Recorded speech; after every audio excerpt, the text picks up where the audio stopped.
ಶ್ರೀಗಂಧದ ಗುಡಿ ಇವತ್ತಿನ ಸಂಚಿಕೆಯಲ್ಲಿ ಹರಿ, ಚಂದನ ಅವ್ರ ಮನೆಯವರೆಲ್ಲರೂ ಸೇರಿಬಿಟ್ಟು ದೇವಸ್ಥಾನಕ್ಕೆ ಹೋಗಿರ್ತಾರೆ. ಆಗ ಹರಿ ಒಂದು ಚಾಲೆಂಜ್ ಆಗ್ತಾನೆ. ನಾನು ನಿಮ್ಮನ್ನು ತುಂಬ ಇಷ್ಟಪಡ್ತೀನಿ, ಅದೇ ರೀತಿ ನಾವು ಒಂದು ಚಾಲೆಂಜನ್ನ ಆಕ್ಸೆಪ್ಟ್ ಮಾಡ್ತಾ ಇದ್ದೀನಿ. ಯಾರು ತುಂಬ ಹೊತ್ತು ಮೇಲೆ ಬರ್ದೇನೆ ನೀರಲ್ಲಿ ಮುಳುಗಿರ್ತಾರೋ ಅವರು ಗೆದ್ದ ಹಾಗೆ ಅಂತ ಈ ರೀತಿ ಹರಿ ಚಾಲೆಂಜ್ ಆಗ್ತಾನೆ. ಆಗ ಚಂದನ ಕೇಳ್ತಾಳೆ, ನಿಮಗೆ ಈಜು ಬರುತ್ತಾ?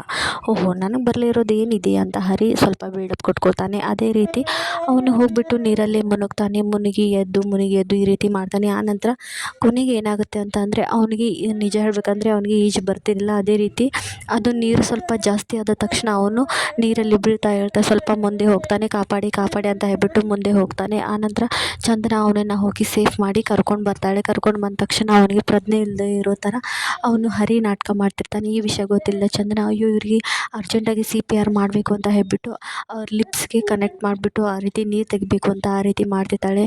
ಹರಿ ಇದನ್ನೆಲ್ಲ ಬೇಕು ಅಂತಲೇ ಮಾಡ್ತಿರ್ತಾನೆ. ಅವನಿಗೆ ಈಜು ಬರ್ತಿರುತ್ತೆ, ಎಲ್ಲ ಬರ್ತಿರುತ್ತೆ. ಅದೇ ರೀತಿ ಅವನಿಗೆ ಚಂದನ ನನ್ನ ಮೇಲೆ ಪ್ರೀತಿ ಇದೆಯೋ ಇಲ್ವೋ ಅಂತ ಚೆಕ್ ಮಾಡೋಕ್ಕೆ ಅಂತ ಹರಿ ಈ ರೀತಿ ಮಾಡ್ತಿರ್ತಾನೆ. ಇದನ್ನು ಚಂದನಗೆ ಇದು ಗೊತ್ತಿರಲ್ಲ. ಅದೇ ರೀತಿ ಅವ್ರ ತಮ್ಮನಿಗೆ ಇದೆಲ್ಲ ಗೊತ್ತಿರುತ್ತೆ. ಅವನು ನಗ್ತಾ ಸುಮ್ಮನೆ ನಾಟಕ ಮಾಡ್ತಿರ್ತಾನೆ. ಆನಂತರ ಅಲ್ಲಿ ಅಕ್ಕಪಕ್ಕದ ಜನ ಕೂಡ ಇದನ್ನು ನೋಡ್ತಿರ್ತಾರೆ. ಆನಂತರ ಹರಿದು CPR ಮಾಡಿಬಿಟ್ಟು ಅವನನ್ನು ಹೊಟ್ಟೆ ಮೇಲೆ ಒತ್ತಿ ನೀರನ್ನು ಹೊರಗೆ ತೆಗಿತಾಳೆ. ಅದೇ ರೀತಿ ಹರಿ ಕೂಡ ಅದೇ ರೀತಿ ಇಂಟ್ರ್ಯಾಕ್ಟ್ ಕೂಡ ಮಾಡ್ತಿರ್ತಾನೆ. ಆನಂತರ ಏನಾಗುತ್ತೆ ಅಂತ ಅಂದರೆ CPR ಎಲ್ಲ ಮುಗಿಯುತ್ತೆ. ಆನಂತರ ಹರಿ ತನಗೆ ಜ್ಞಾಪಕ ಬಂದ ರೀತಿ ಎಚ್ಚರ ಆಗ್ತಾನೆ.